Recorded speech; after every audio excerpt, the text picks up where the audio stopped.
So today has been a very emotional day among the housemates. Like tears just the roll, like people were literally crying. And not just the housemates, even some of the viewers who are emotional cried with these housemates, guys. So it's really emotional.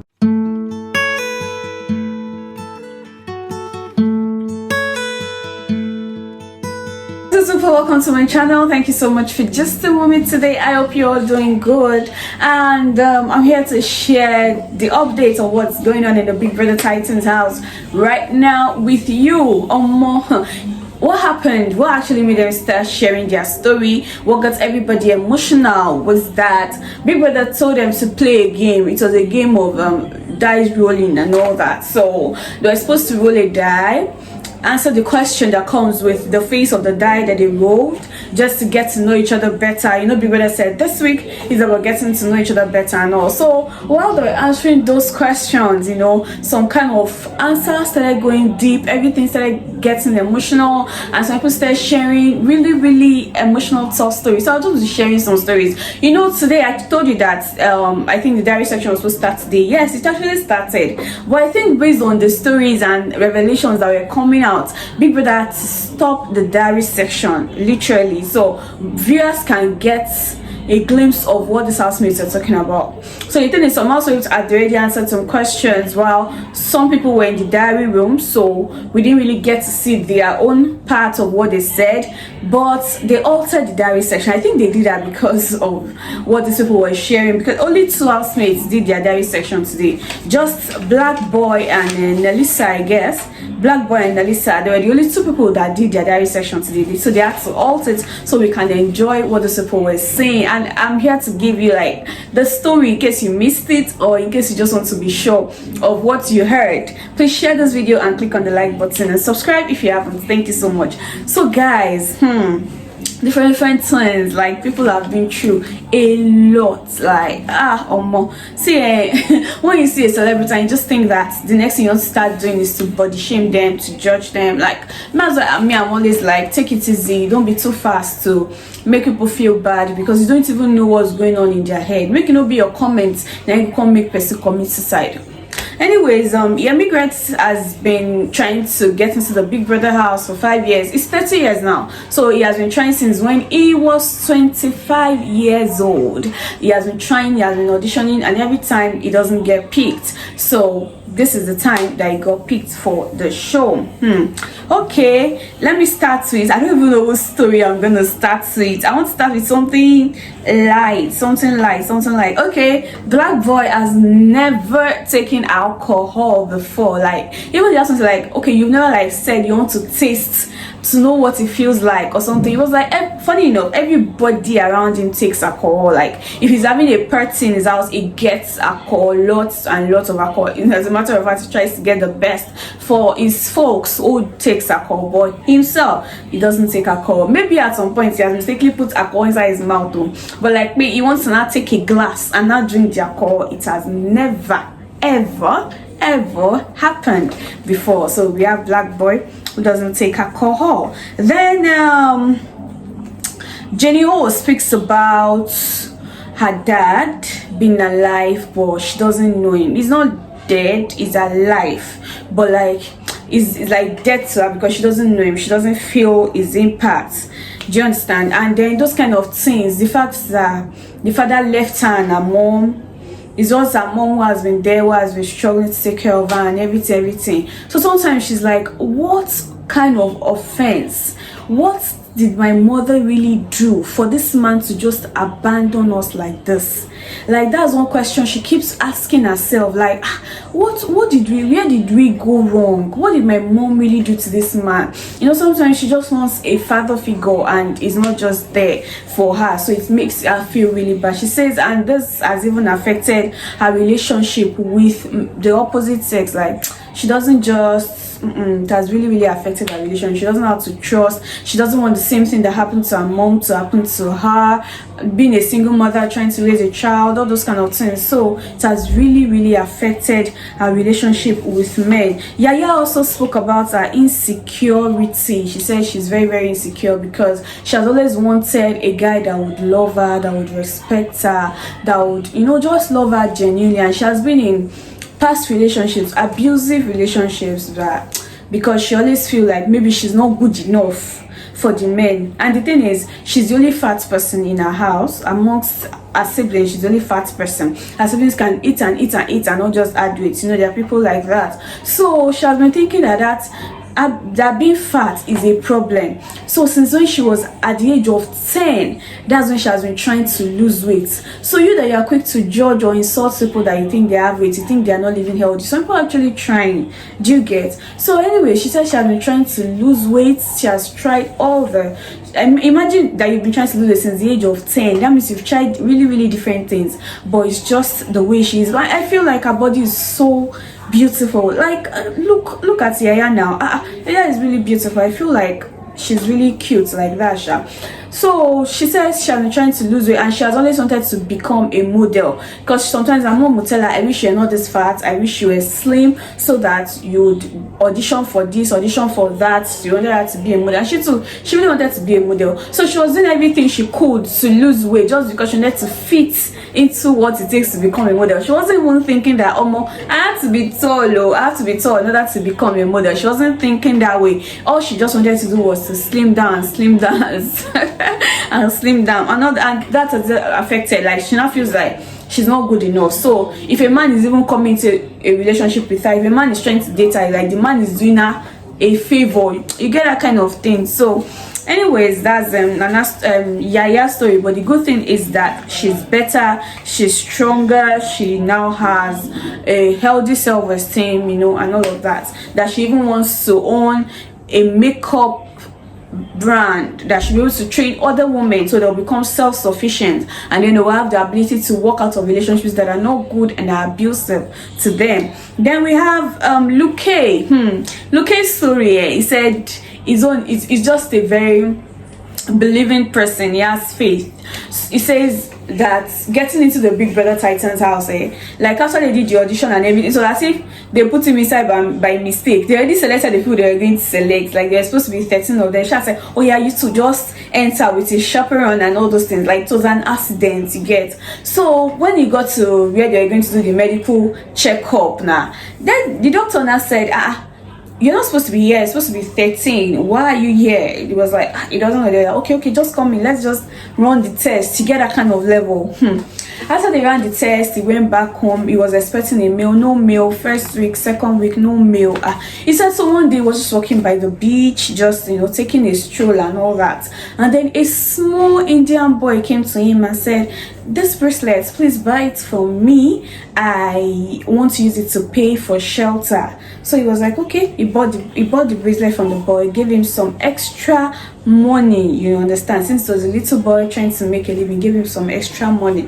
And he says in less than 30 minutes he got a confirmation mail saying he has been selected to become a part of the Big Brother Titans, and he was super excited. So it just feels like it was just a miracle. And the housemates were like, judging from this your story, that means you're not supposed to be here at all, you're not supposed to be, it means you're not picked at all, like something miraculous just happened. And he was like, yeah, hey, miracles still do happen for real.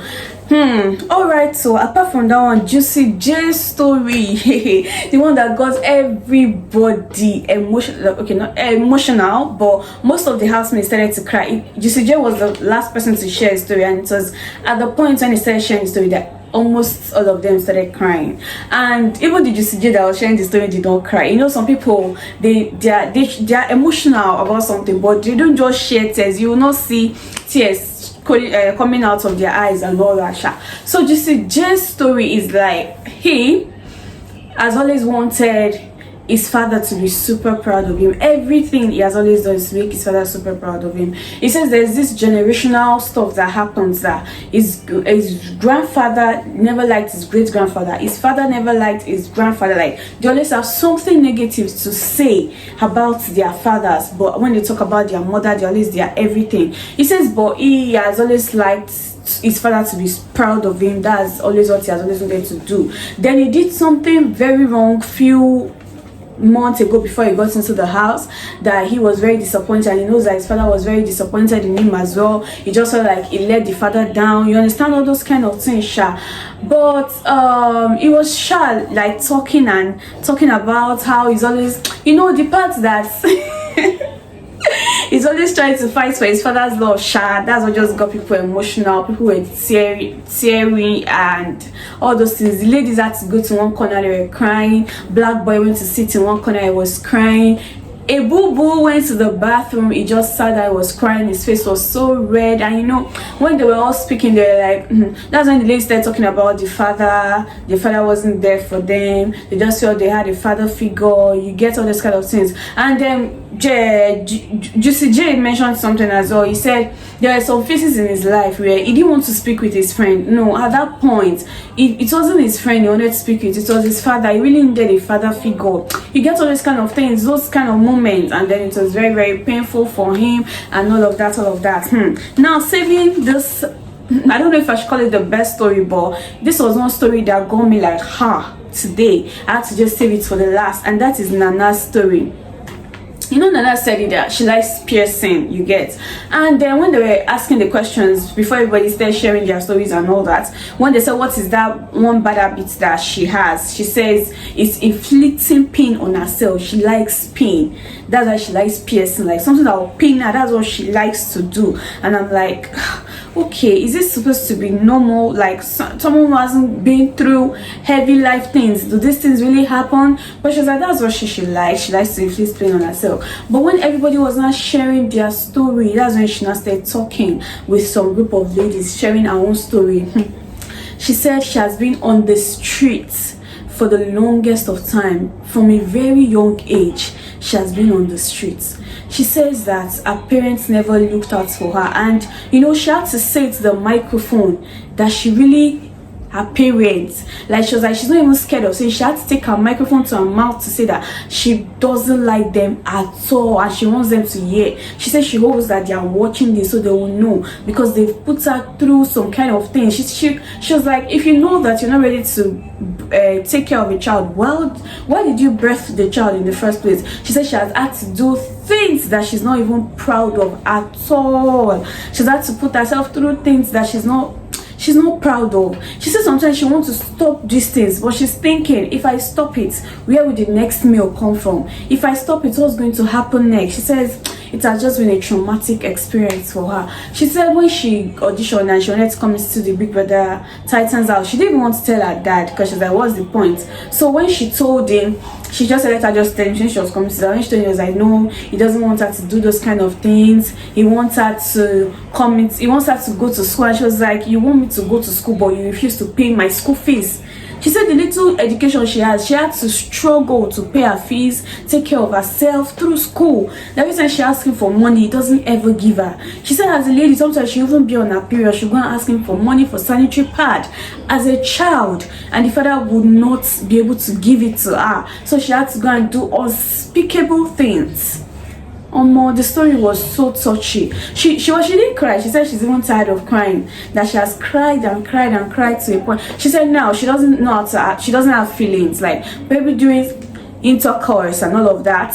That maybe a lady is supposed to build feelings for a man. She said so. That's why when people say that he's supposed to come with feelings, that she's like, what are you talking about? Because of her experience, that she has had intercourse with different type of men, different color, different gender, both big, small, just because her parents were not there for her.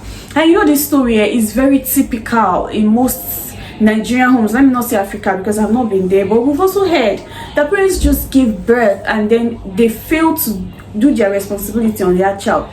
I remember growing up too, because I grew up in a neighborhood that you see different type of things. The young lady was telling her mother, why did you give birth to me when you know that you were not ready to take care of me? She was so angry and all. And I think I saw you still that in another story, because from that young age, when we were all young, she was already on the streets having to sleep with men for money. So she was angry at her mom that day, and she was like, why did you give birth to me? I'm sure she's not proud of what she's doing, just like Nana was saying.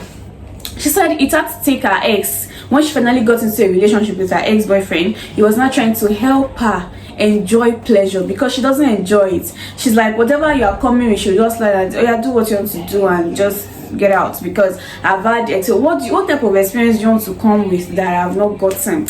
So it's just such a traumatic experience. She shared that story. She says she's not just into men, she has to get down with women as well, just to make money. Just so much. Anyways, that's it, Nana's story and this housemate story that they shared with us today. Although I can see some people on the internet already bashing Nana for sharing her story. They're like, there are things you don't see on camera, you understand, things like that. And I'm like, sometimes people just, you're in a place like that, you might even forget that camera is there. And then she wanted her parents to know that what they did really hurt her. It's so bad, but it's a good thing that she's in a better place. She's healing. I hope that she finds healing. I hope that she finds love. I hope that she finds the necessary care to make her become a better person. So that's it, guys. This thing that people are already talking now on the internet is the reason why people don't like to share their story, because at the end of the day, people will get to bash them. Well, anyways, I just said make her carry the matter home. I told you guys that the diary section was stopped briefly so that we hear these stories, and you see that it was worth it. In fact, it was so I don't even know, people being vulnerable. Like, the housemates are just cool, everybody sharing their story, everybody sharing their experience, everybody is just being. Black boy just went to a corner to cry. He didn't say why he was crying. I'm sure he remembered some things, but he didn't share, you understand. Other people in the house, so I'm sure they're feeling emotional, but not everybody that know how to cry. But anyways, that's the story, guys. I just said I should share with you. So please, if you've not clicked on the thumbs up button, please do also click on the thumbs up button. Please subscribe if you haven't. Please drop comments, let me know what you think about this, and I'll be right back with more gist. Don't forget, it's still Yaya's birthday, so we're saying happy birthday to Yaya. Okay, just while we're editing this video, Big Brother called Yaya into the diary room. So there were balloons in the diary room saying happy birthday to Yaya. She was so emotional, like she couldn't control the tears. She was just crying. And then when Big Brother was trying to say hello Big Brother, she didn't hear. I think something was wrong with the transmission and all that, so she was like just crying. Then she was like, okay, I don't think I should be here, I think I should go since you're not talking. Then she stood up and she left. Maybe they're calling her for diary section, I'm not sure, but it looks like time has gone for diary section anyway. So she stood up and she left, and the husband was like, oh, and they started singing for her and she started crying. Okay, then Victor announced that the storeroom was open, and then when they got there, it was a beautiful birthday cake for Nana, and she just started crying again. She's like, this is the first time she's celebrating her birthday. She has not celebrated her birthday before, and she was so emotional. She was crying. The housemates sang for her, they sang for her friend as well. I'm sure this is the best birthday Nana has ever gotten. She's so happy, and the housemates are happy with that too. This vibe that these housemates are giving her is just a friendship, a cool type of vibe. Aside from some people that are already gossiping, you understand, we don't know if drama will come out of that corner later on, but for now, no drama. It's all vibes, it's all cool, it's all love and all those things. And we hope that maybe when one fight or another occurs, one housemate will not use another housemate's experience to insult the other housemates. You get what I'm talking about? Anyways, we're still on the show, we're still watching, and I'm your number one celebrity gist girl, Toby. I'm bringing you the reports as it takes they happen for inside the house, and of course for celebrities life. So please subscribe. I love you, and I'll be right back with more gist. Bye for now.